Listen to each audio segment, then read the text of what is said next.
Hello everyone and welcome back to the channel. Today we are going to be taking a look at some of the underrated Mega Evolutions within Pokemon Champions. These Pokemon may not be at the top of everyone's tier list, but they definitely deserve to be considered for your next team.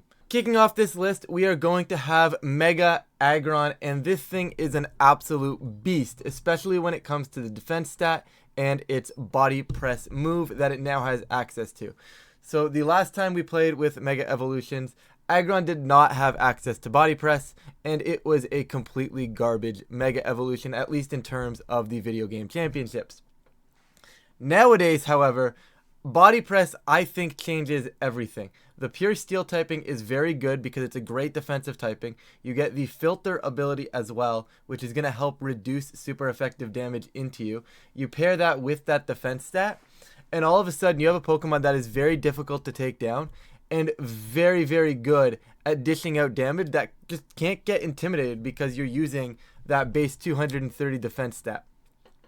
In terms of moveset, there's probably not a lot of different options you can go for, right? Heavy Slam is one of the more consistent options in terms of a steel type move, and you are a very heavy Pokemon, so I don't see why you wouldn't want to do that.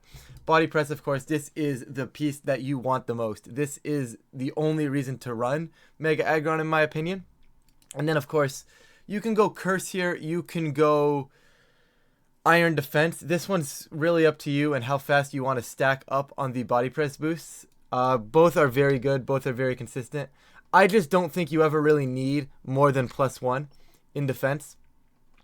And if you don't need more than +1 in defense, you might as well get an extra attack boost as well. Because at some point you're going to have to click Heavy Slam, so having an attack boost is always nice. And if you don't need to get greedy with +2, you can settle for the +1 and get a little bit of a benefit for the rest of your attacks as well. I just like Protect. I think it's a super consistent move here as the fourth.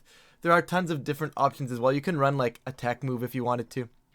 Like, depending on how the meta shapes up, you know, maybe you want to break screens, right? Like, there are cool moves. I mean, you get Earthquake, but it's probably not the best Earthquaker. Like I said, this is probably the most consistent option. This or Body Press instead of Curse. Just based on how consistent it truly is. In terms of ability before you Mega, I'm not going to talk about this for every Mega today, but I think on Aggron it probably matters. And it's probably going to be Sturdy. Strictly because if I have to switch this thing in, well, at least I'm guaranteed to survive the turn. And I think that could at least buy you an extra turn. Maybe stalling out like a turn of Tailwind or something. So it's probably going to be Sturdy. Heavy Metal is funny if there's ever a world where you think you don't want to Mega Aggron, because then Heavy Slam is going to get boosted. However, I'm thinking if you're running Aggron, guys, you're going to be clicking the Mega Evolution button a lot. So I think Sturdy is probably your most consistent beforehand. But overall, once you Mega Evolve and you get Filter, you're in a very good spot. In terms of spread, guys, realistically here, we're going to abuse the defense stat. This one currently shows Bold, or sorry, Impish in this case. And after that, you just max out what you want, right? You go through max HP, max special defense, or the most that you can put into the special defense, and you just want to be on the field for as long as possible so you can click body press as long as possible, as many times as possible. The defense stat here, guys, I tried to get a very good chance of taking KOs onto Mega T-Tar, because Mega T-Tar's defense stat is absolutely absurd. So I really wanted to make sure that, you know, we actually hit super hard before we get a boost. Now, we could just get a curse up and then body press, and we don't need this at all, right? You could absolutely go 0. You can probably get away with like a careful nature as well. And once again, that same concept as before of you want to stick on the field for as long as possible, and this is going to help you do that, right? You do not need those defenses. But however, I did really enjoy the concept of just being able to remove a T-Tar without needing to take that turn to set up, because Tyranitar is such a strong Pokemon that sometimes you're going to need to get rid of it in one turn, right? I'm not going to have the luxury to set up. I need to use Aggron to remove that T-Tar so that the rest of my team can actually do work. Once again, you don't necessarily need to have that defense. It's really going to come down to how you play Aggron. This is where I'd probably start with this Pokemon. I think it's very slept on right now, although it has been picking up in usage as of late. Moving on, we are going to talk about Mega Lopunny. And guys, this is one where I was like not sold at first, but then when I did my initial tier list, I was like, yeah, I feel like Lopunny could be good. And then people questioned it, which I think is valid, but I've been looking back at Mega Lopunny for this video, and I'm like super intrigued. Like, I don't know how to put this on my team because now I kind of want to. You have just big damage, and that is really what you're looking for with this Lopunny. You get fast damage, big damage, and good coverage, right? They can't really switch around as easily because of your scrappy ability. You can fake out the ghost types. You can CC the ghost types. You can kill the King Gambits with close combat. Oh, they have a Sinistra? That's fine. I'll just click close combat anyways, right? I don't care about the redirection. All those dragons in the metagame? Okay, say hello to Triple Axle. You have an option for Ice Punch here instead of Triple Axle. That is definitely a viable piece. However, Triple Axle, the damage output and the consistency from damage is so much higher if you're hitting your moves. So that would probably be the one thing. You kill Garchomp with Triple Axle, you do not kill Garchomp with Ice Punch. So, in my opinion, that's why Triple Axle is better. Also gets you around the multi-scale of the Dragonites. So, I think you have to kind of just risk the accuracy here. But overall, you can technically run the other ice move. Fake Out, I think, is a necessity, and it's probably going to go in your 4th move slot. And now you get room to have fun. And with Mega Lopunny, you get to have the fun where do you want to just say that I am going to Giga Impact something and remove them from the field. And as awful as this sounds, and as weird as this sounds, where, you know, Giga Impact, well then I gotta wait around the next turn. Lopunny is not meant to stick on the field very long. It does not have the defensive stats to do so. So if I can just send Stab Giga Impact and maybe just remove a piece, that is a very viable option from this Mega Evolution. I know it's weird to be like sacking your Mega like that, but it's very good damage. You also get like stuff like Cotton Guard. You get fast Encore as well. Encore could definitely be something very, very unique as well, which I don't hate to bring up. And then the last one that I'm going to talk about is actually After You. Of course, there's other coverage moves as well, guys. It does get a lot of cool options, but I think After You is also surprisingly viable because you can pair this beside something like, I don't know, like a Torkoal, let's just say, or a really slow Pokemon, and then all of a sudden, just After You, massive damage coming out. Your opponent may not expect it if it is closed team sheets. Either way, this is actually very difficult to stop. You can maybe put this on a Trick Room team and send After You and set up Trick Room that way.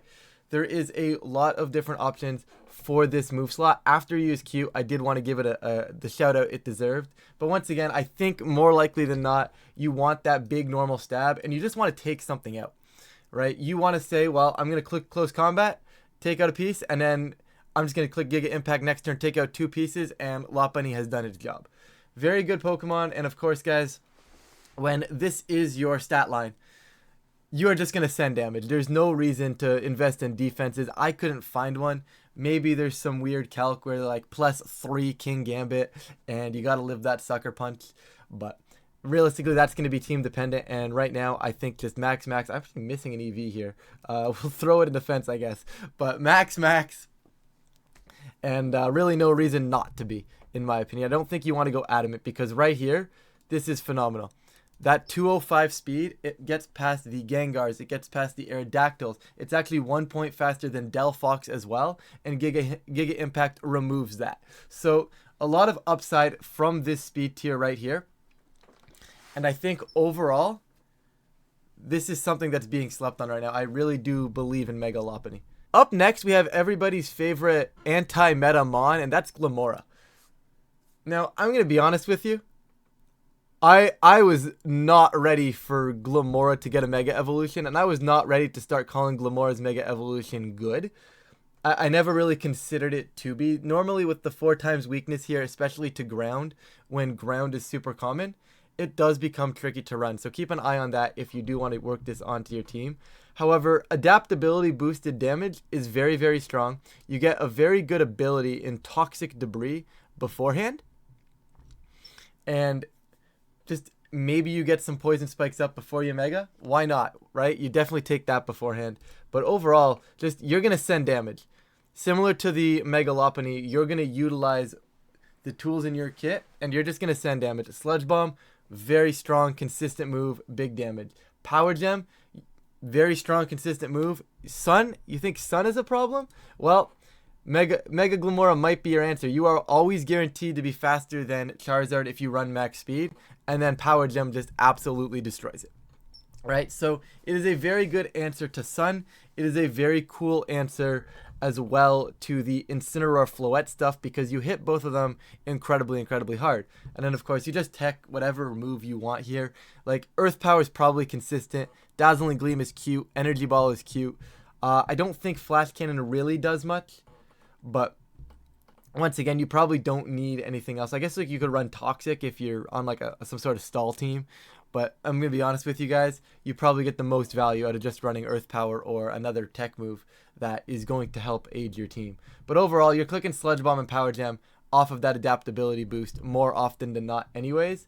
And for the movesets here, guys, you're sending attacks, right? You can absolutely go max here. There's no reason to have this 7 up here. You can just go max and call it a day. You arguably should. However, for me, it's like sometimes, especially because of Toxic Debris, what I really wanted to showcase here was that you can have a little bit of bulk before you Mega, especially if maybe you're planning on, you know, I want to get switched onto the field and I want to put those Toxic Debris up before the Mega Evolution. It is a viable option. So if you're going to do something like that, you can maybe put a little bit of bulk in.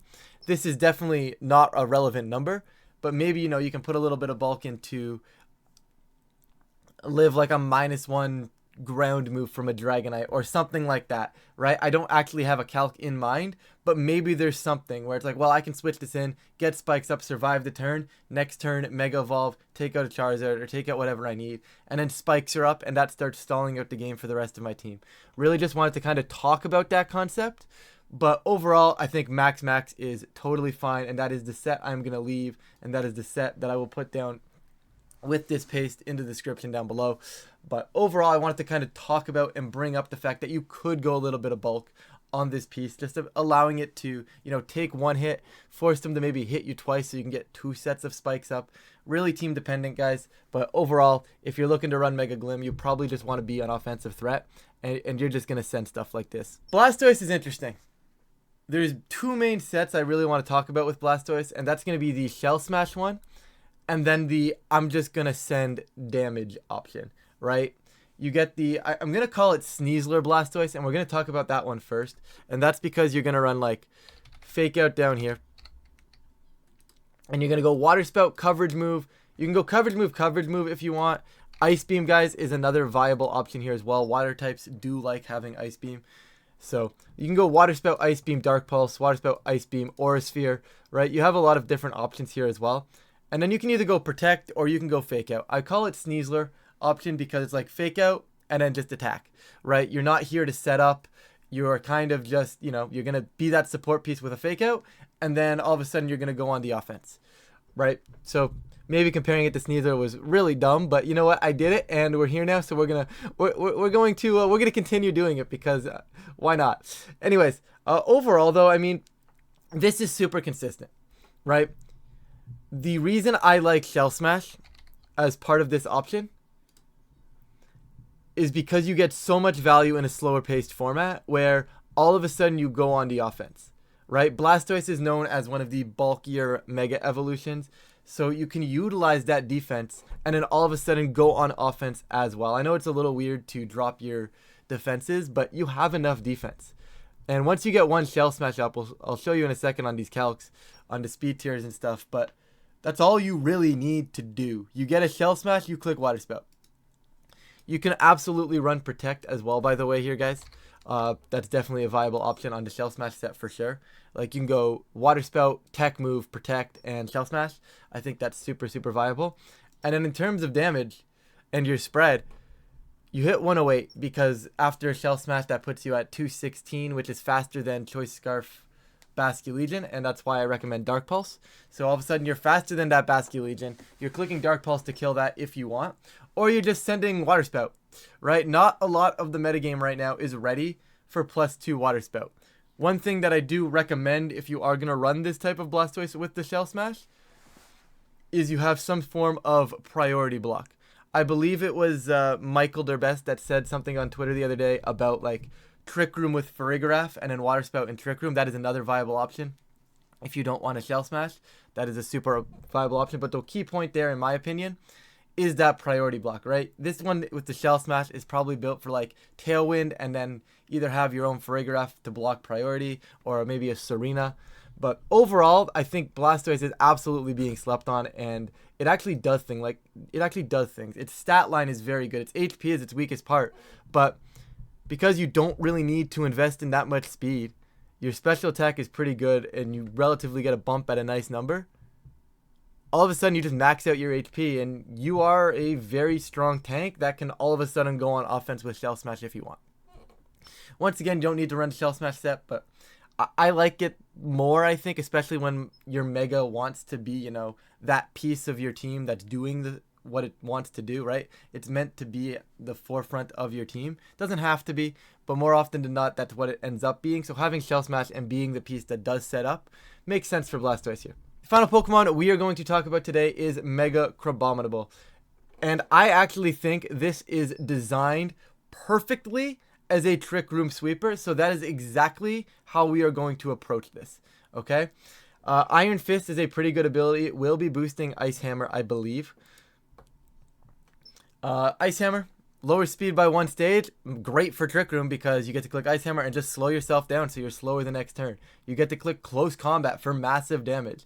And then you also get access to something like Mach Punch for priority if you want. You get some cool tech moves. I believe you get stuff like Iron Head and Knockoff if those are choices that you choose. But Mach Punch is always nice for, you know, maybe you just missed a KO last turn and now I really got to click Mach Punch outside of Trick Room to win the game. Or, you know, just allow yourself to maybe get Trick Room up. Like if you're versus a King Gambit and you're running into like Farigiraf, like you have Farigiraf Crabominable and there's a King Gambit, maybe you could just Mach Punch the 50 HP King Gambit so it dies and then your Farigiraf can get the Trick Room up, sort of thing.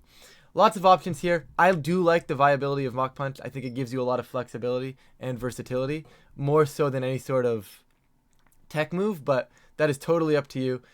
And of course, guys, this stat line is built for Trick Room. This is Ice Rider at home. This is Ice Rider without a spread damage, which kind of doesn't feel great, but at the same time, in this type of format, having what is effectively a Calyrex Ice Rider is actually crazy.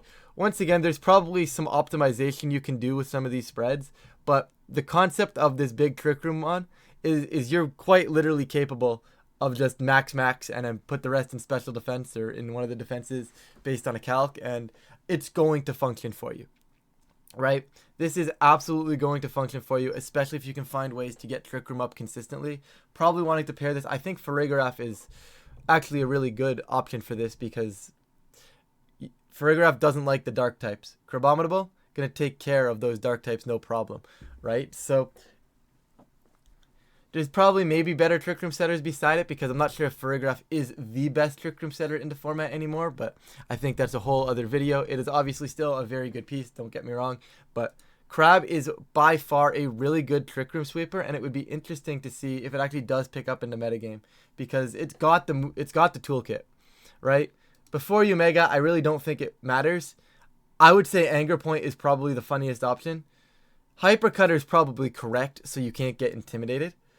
Like, okay, if you want the correct option, it's Hyper Cutter. If you want the funny option, it's Anger Point. Like, if you think you're going to be able to get crit, then go Anger Point. It's funny. But I think Hyper Cutter is by far the most consistent option before you Mega Evolve.